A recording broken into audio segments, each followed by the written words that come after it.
வணக்கம் நண்பர்களே. Play therapy, அதாவது ரெண்டு விதமான தெரப்பி இருக்கு. Dependent therapy, independent therapy. ஒரு கவுன்சிலிங்க ஒருத்தருக்கு, ஒரு குழந்தைக்கு ஒரு ப்ராப்ளம் இருக்கு. அப்போ அந்த ப்ராப்ளத்தை நான் ஒரே ஒரு கவுன்சிலிங் மெத்தடை மட்டும் வச்சுட்டு கம்ப்ளீட்டா ஹேண்டில் பண்ண முடியும்னா அது இண்டிபெண்டன்ட் தெரப்பி. உதாரணத்துக்கு cognitive behaviour therapy, motivational interviewing, இந்த மாதிரி. சிலது டிபெண்டன்ட் தெரப்பி. அதுக்கு நீங்க அந்த தெரப்பி மட்டும் பத்தாது, அது கூட ஒரு இண்டிபெண்டன்ட் தெரப்பியும் வேணும். ஸோ இப்போ பிளே தெரப்பி அப்படிங்கிறது பார்த்தோன்னா அது ஒரு dependent therapy.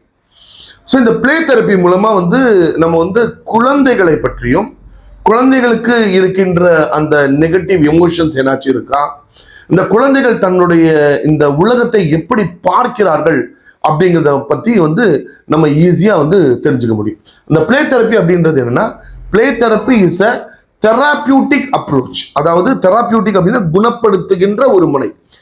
தெராபியூட்டிக் approach primarily used with children. இப்போ பிரைமரிலின்றது என்னன்னா, இப்பெல்லாம் இந்த பிளே தெரப்பி அப்படிங்கிறத சில்ட்ரன்ட்டையும் யூஸ் பண்றோம், அடல்ட்லையும் யூஸ் பண்றோம், ஈவன் கார்பரேட் கேம்ஸ்ல கூட நம்ம யூஸ் பண்றோம். ஸோ இப்போ இந்த பிளே தெரப்பி எதுக்கு யூஸ் பண்றோம் அப்படின்னா, இது குழந்தைகள் தங்களுடைய எமோஷன்ஸை ப்ராப்பரா எக்ஸ்பிளைன் பண்றதுக்கு யூஸ் ஆகுது. அதே மாதிரி நம்ம குழந்தைங்களுக்கு இந்த கோப்பிங் ஸ்கில் அப்படிங்கிறத இந்த பிளே தெரப்பி மூலமா நம்ம ஈஸியா சொல்லித்தரலாம். சில குழந்தைகளுக்கு தாங்கள் என்ன நினைக்கிறாங்களோ அதை எக்ஸ்பிரஸ் பண்ண முடியாது. உதாரணத்துக்கு ஒரு 4வது படிக்கிற குழந்தை இருக்கு, அதுகிட்ட யாராச்சும் ஒருத்தர் ஒரு செக்ஷுவல் அபியூஸ் பண்றாங்க, இல்ல தேவையில்லாத இடத்துல டச் பண்றாங்க அப்படின்னா, அந்த குழந்தைக்கு அது சங்கடமா இருக்கு அப்படின்னா, அதை சில குழந்தைகள்னால வெளிப்படுத்த முடியாது. ஸோ அந்த வெளிப்படுத்த முடியல அப்படின்னா, அதை வெளிப்படுத்த வைக்கிறதுக்கு இந்த பிளே தெரப்பி அப்படிங்கிறது ரொம்பவே யூஸ்ஃபுல்லா இருக்கும். இந்த பிளே தெரப்பி இது குழந்தைகள் ஸ்பான்டேனியஸா இதுல இன்வால்வ் ஆகிறதுனால நேச்சுரலா அவங்கனால தங்களுடைய எமோஷன்ஸ், தங்களை எப்படி பார்க்குறாங்க, அவங்க இந்த உலகத்தை எப்படி பார்க்குறாங்க, அவங்க குடும்பத்தை எப்படி பார்க்குறாங்க, அவங்க அம்மா அப்பாவை எப்படி பார்க்குறாங்க அப்படிங்கிறத பத்தி இந்த பிளே மூலமா நம்ம ரொம்ப ஈஸியா தெரிஞ்சுக்கலாம். இதை நம்ம ரொம்ப ஈஸியா பார்ப்போம் பாருங்க. அதாவது ஒரு சின்ன ஒரு ஆக்டிவிட்டி என்ன அப்படின்னா, குழந்தைக்கு கையில ஒரு 4 பொம்மையை கொடுத்துடலாம். இந்த மாதிரி ஒரு பொம்மை அப்பா, ஒரு பொம்மை அம்மா, ஒரு பொம்மை அவங்களுடைய எல்டர் சிஸ்டர், இன்னொன்று அந்த குழந்தை. இப்போ இதை கொடுத்துட்டு அந்த குழந்தைகிட்ட நம்ம என்ன சொல்லலாம், இதை கொடுத்துட்டு விளையாடுமா அப்படின்னு சொல்லலாம். அப்போ அதை வச்சு அந்த குழந்தை என்ன பண்ணுது அப்படிங்கிறத நம்ம ஒரு 1 hour அப்படியே அப்சர்வ் பண்ணலாம். சரிங்களா? இதுக்கு பேர் நான் டைரக்டிவ் பிளே தெரப்பி. அதாவது நம்ம எந்த டைரக்ஷனும் கொடுக்கறது இல்லை குழந்தைக்கு. நம்ம இந்த டாய்ஸை கொடுத்துட்டு இது என்னன்றதை மட்டும் சொல்லிட்டு அந்த குழந்தைகிட்ட கொடுத்துட்றோம். கொஞ்ச நேரம் பொறுத்தனா அந்த குழந்தை அதை வச்சு விளையாட ஆரம்பிக்கும்.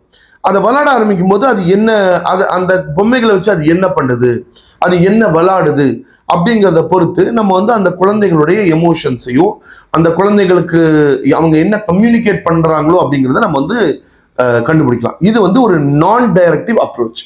இப்போ இதுலயே உங்களுக்கு ஒரு தெரபிஸ்ட் ஒரு சில விஷயங்கள், குடும்பத்துல அந்த குழந்தை அப்பா அம்மா அவங்க கூட எப்படி பழகுது, அந்த அப்பா அம்மான்றவங்க இவங்க கிட்ட எப்படி பழகுறாங்கன்றதை கண்டுபிடிக்கணும்னு வைங்களேன்.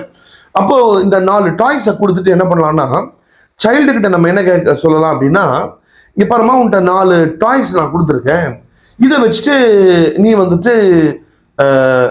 உங்க வீட்டுல பிளே டைம்ல எப்படி இருப்பீங்க அப்படின்றத எனக்கு இது மூலமா செஞ்சு காமி அப்படிங்களா, இல்ல நீங்க ஈட்டிங் டைம்ல எப்படி இருக்கிறீங்க அப்படிங்கிறத நீங்க செஞ்சு காமிக்கலாம், செஞ்சு காமி அப்படின்னு சொல்லலாம். உதாரணத்துக்கு பாருங்களேன், இப்போ குழந்தைய வீட்டுல நம்ம என்ன சொல்றோம், ஈட்டிங் டைம்ல எப்படி இருப்பீங்க அப்படின்றத கேட்கிறப்ப அந்த குழந்தை இந்த மாதிரி இருக்குதுன்னு வைங்க. அப்படின்னா என்ன அர்த்தம் அப்படின்னா, இது மூலமா அந்த குழந்தை என்ன கம்யூனிகேட் பண்ணுது அப்படின்னா, நாங்க யூஸ்வலா சாப்பிடுற சமயத்துல எங்க அப்பா இருக்க மாட்டாரு, அப்ப நானும் அக்காவும் மட்டும்தான் நாங்கள் உட்காந்து சாப்பிடுவோம் அப்படிங்கிறத சொல்லுது. ஸோ கொஞ்ச நேரம் அப்படியே விட்டுறலாம். அப்போ அந்த குழந்தை அந்த இடத்துல என்ன பண்ணுதுன்றதை நம்ம அப்சர்வ் பண்ணலாம். அதே மாதிரி சப்போஸ் ஸ்டடி டைம், சரி நீ வீட்டுல படிப்பு இல்லம்மா, படிக்கிறப்ப எப்படி யாரெல்லாம் இருப்பாங்க, எப்படி எப்படி படிப்பீங்க அப்படின்னு நம்ம கேட்கிறப்போ, சப்போஸ் அந்த குழந்தை வந்துட்டு அவங்க அம்மாவையும் அந்த குழந்தைய மட்டும் வச்சுச்சுன்னு வைங்களேன், அப்ப என்னன்னா படிக்கிற சமயத்துல அம்மாவும் குழந்தையும் மட்டும்தான் இருப்பாங்க, வேற யாரும் அந்த குழந்தை கூட இல்லை அப்படிங்கிறத கண்டுபிடிக்கலாம். இன்னொன்னு என்ன கண்டுபிடிக்கலாம்னா, அப்ப மேஜரான விஷயங்கள் நடக்கும் பொழுது அவங்க அப்பா அவங்க கூட இல்லை. அப்புறம் நம்ம வந்துட்டு குழந்தைகிட்ட என்ன கேட்கலாம், சரிம்மா நீ வந்துட்டு உங்க அப்பா கூட டைமிங் ஸ்பெண்ட் பண்ணுவல, எப்படி எல்லாம் ஸ்பெண்ட் பண்ணுவ, என்ன பண்ணுவ அப்படின்னு நம்ம கேட்கிறப்போ குழந்தை சொல்ல ஆரம்பிக்குது, அப்பா என்னை வந்துட்டு கடைக்கு கூட்டு போவாரு அப்படின்னுது. அப்படி சொல்லும் போதே அந்த டாய்ஸை வைக்கும்போது பார்த்தோன்னா, இந்த டாய்ஸை வைக்கும்போது அந்த குழந்தை இப்படி வைக்குது. அதாவது இதுக்கு இருக்கிற இடைவெளி பாருங்க. அப்ப இந்த மாதிரி 2-3 டைம் விளையாடும் போது இந்த இடைவெளியோடவே அந்த குழந்தை வைக்குது அப்படின்னா, நீங்க இங்க பேக்ல பாத்தீங்கன்னா அந்த குழந்தை அம்மாவையும் தண்ணியும் வைக்கும்போது எப்படி வச்சிருக்கு பாருங்க. இதே இது அப்பாவை வைக்கும்போது அந்த குழந்தை எப்படி வச்சிருக்குன்னா இந்த டிஸ்டன்ஸ்.